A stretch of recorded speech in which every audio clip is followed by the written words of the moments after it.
And I know early in your career, you were kind of branding yourself as the Gangsta Astronomer. That right? wasn't me.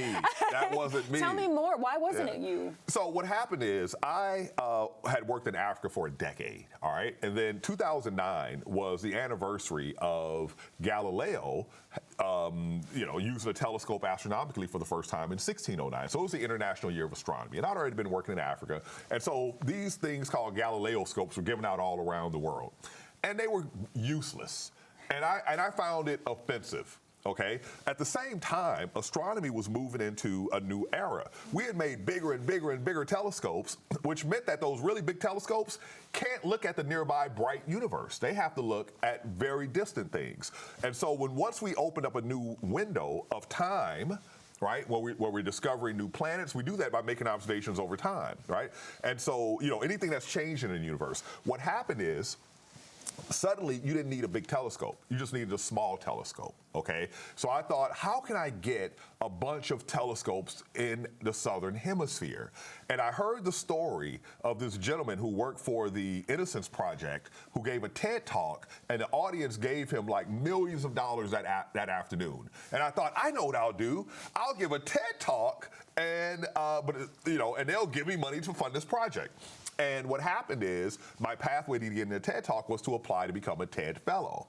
And then they're like, oh, Hakeem, you're interesting. Let's write a story about you. So I gave them a little hints of my background, and they titled the story, Rise of a Gangsta Nerd. Oh, yeah, which I didn't see the title. Yeah, so of course, at first I'm like, what are they doing, right?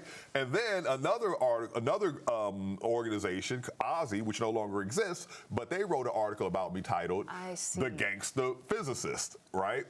So people looked at my background because I did do gangsta things, right? I mean, we all have in some way or another. But we ain't here to talk about none of that. In our closet. But I'm like, that's not, it's not like I'm walking around the lab beating people up and selling drugs anymore. Right? Yeah. And so that's where that originated. And what happened is right after that happened, I was invited to give a talk in a prison. All right, and they wanted to hear from the Gangsta Physicist. And what I did not know is that the Anti-Recidivism Coalition had been using those articles to inspire inmates. And after I spent that day in that prison, Ironwood State Prison in Southern California, it was run by Scott Butkin, who's an executive producer of the Hangover movies, right? He was the president of the Anti-Recidivism Coalition. They were like, you're the only speaker that the inmates requested, which did not make it a more attractive option for me.